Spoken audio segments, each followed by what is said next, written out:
ராணிப்பேட்டையில் சிப்காட் இருக்கு, பயங்கர தொழில் வளர்ச்சி இருக்கு.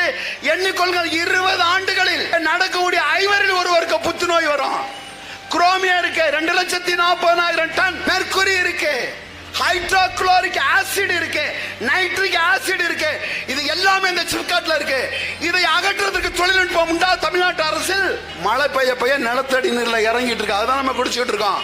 நீங்க ஆஸ்பத்திரியில போய் பாருங்க, இந்த எல்லா சிக்கலும் உங்களுக்கு தெரியும். இப்பேற்பட்ட சுகாதார பொது சுகாதார கேள்விக்குள்ளாக்கூடிய ஒரு மாவட்டம் அன்னைக்கு மாறி நிற்கிறது வேலூர் மாவட்டம். வேலூர் திமுகவின் கோட்டை, பாளையங்கோட்டை திமுகவின் கோட்டை, தென்காசி, ஆம்பூர், ராணிப்பேட்டை, பாபனா, சாமநாடு எல்லாம் திமுக கோட்டை. ஆம் திமுக கோட்டை ஒரு காலத்தில் யார் கையில இருந்துச்சு?